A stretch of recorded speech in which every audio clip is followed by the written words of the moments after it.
রাজধানী পল্লবী থানার একাধিক মামলার আসামি মোহাম্মদ বাবু ওরফে ব্লেড বাবু হত্যা সন্ত্রাসীদের আধিপত্য নিয়ে অভিযোগ উঠেছে। এই হত্যার সাথে আরেক শীর্ষ সন্ত্রাসী মুসা বাহিনীর দল জড়িত। সোমবার বিকেলে বাবুকে কুপিয়ে হত্যা করা হয়। মাহতাব মিনহাজের প্রতিবেদন। বাবু সন্ত্রাসী কর্মকাণ্ডের কারণে পল্লবী এলাকার মানুষের কাছে ব্লেড বাবু নামে পরিচিত। সোমবার বিকেলে পল্লবীর 12 নম্বর সেকশনে সিরামিক রোডে কুপিয়ে হত্যা করা হয় তাকে। তবে পরিবার বলছে কোনো সন্ত্রাসী কর্মকাণ্ডে জড়িত ছিল না বাবু। সে কি কাজ করছে এটা আমিও জানতাম না, কিন্তু এখন ব্যাপার যেগুলো এখন বলতেছেন এগুলো আমি পুনরায় আরও মাস 2 আগে একজন আমাকে প্রশ্ন করছিলাম, আমি বাবার আমি কিছু জানি না।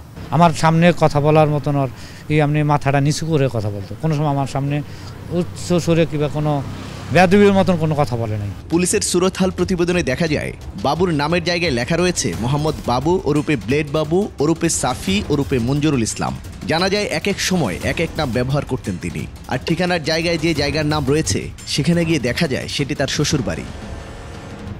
ভিটামিন ও ফাইবার সমৃদ্ধ ফ্রেশ আটা ময়দা সুজি আপনাকে দিবে সুস্বাস্থ্যের নিশ্চয়তা। ফ্রেশ আটা ময়দা সুজি। তবে বাবুকে যারা হত্যা করেছে তাদের নাম জানা যায় প্রত্যক্ষদর্শীর কাছ থেকে। যতটুকু দেখছি ছেলে দুইটা এদিক দিয়ে দৌড় দিয়ে যায়, এই গল্লির ভিতরে ঢুকছে। বির ফলে আমি ওইখানে খাড়াইছিলাম, দেখে যে রক্তাক্ত অবস্থায় দৌড় দিছে, তা আমি বেশি একটা আগাই নাই। তো ওদের আবার একজনের হাতে আবার স্টেপও লাগছে, এখান থেকে এই পর্যন্ত একটা স্টেপও আছে।